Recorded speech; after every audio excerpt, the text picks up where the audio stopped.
Blimey, I got in a right 2 and 8 with this elm bow. Last time I had it on the tiller, or last time I did a video, it suddenly showed up with a weak point here on that limb.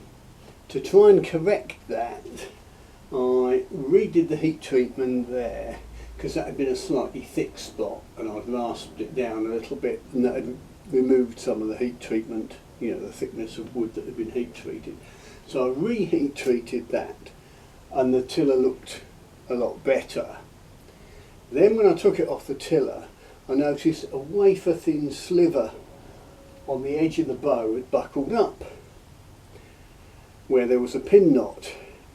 And I automatically assumed that that was on this limb at that point. In fact, it was on this limb. Anyhow, I glued that tiny little sliver, bound it with rubber till the glue had gone off. It was all fine, tiller still looked quite reasonable. And then I suddenly noticed, hang on, there was a great chunk of wood buckling up again on that right hand limb. So what I did is I put a patch in.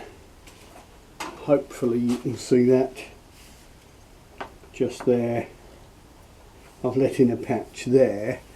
So I'm expecting the tiller to now be somewhere back to where it was before. That's probably stiffened that limb a little. So I expect the left limb to be slightly weak and appear slightly weak there, but better than it was before. I'm expecting to be into the final tillering, trying to get the two limbs even, get the outers moving more, still hoping for 80 pounds at 30, but if it's 70 at 30, that's fine. I'm nowhere near as confident in the wood now because of that buckling. But why did it buckle? Well, I've asked out to make that patch. I could see there were signs of a crack, an internal crack in the wood.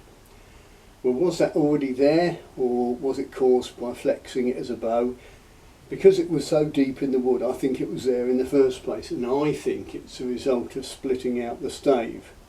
The original stave was only about that thick. It was very much a slice off a relatively narrow log. And of course, when you split wood, especially something like elm with interlocking grain, it requires quite a lot of force to tear it apart. And as it tears, well, the fibres tear, splits run deep. Some people think it's very macho to split a log and it's the only way to do something, and it's cheating some way to do it through a bandsaw. I think it's much safer to do it through a bandsaw or a saw. You're much less likely to waste wood and cause damage internally. Obviously, if you've got a log this size and it's too heavy to get out of the woods, you've got to split it in situ. Some wood splits easier than others. But if you've got a tool, you might as well use it. If Stone Age man had bandsaws, he'd use them. And in the Middle Ages, they dug saw pits and had people top and bottom sawing logs. They didn't try and split everything. Yes, it can be done. You can split immense logs, but you can also waste a lot of wood. Enough of that old tosh. Let's have a look.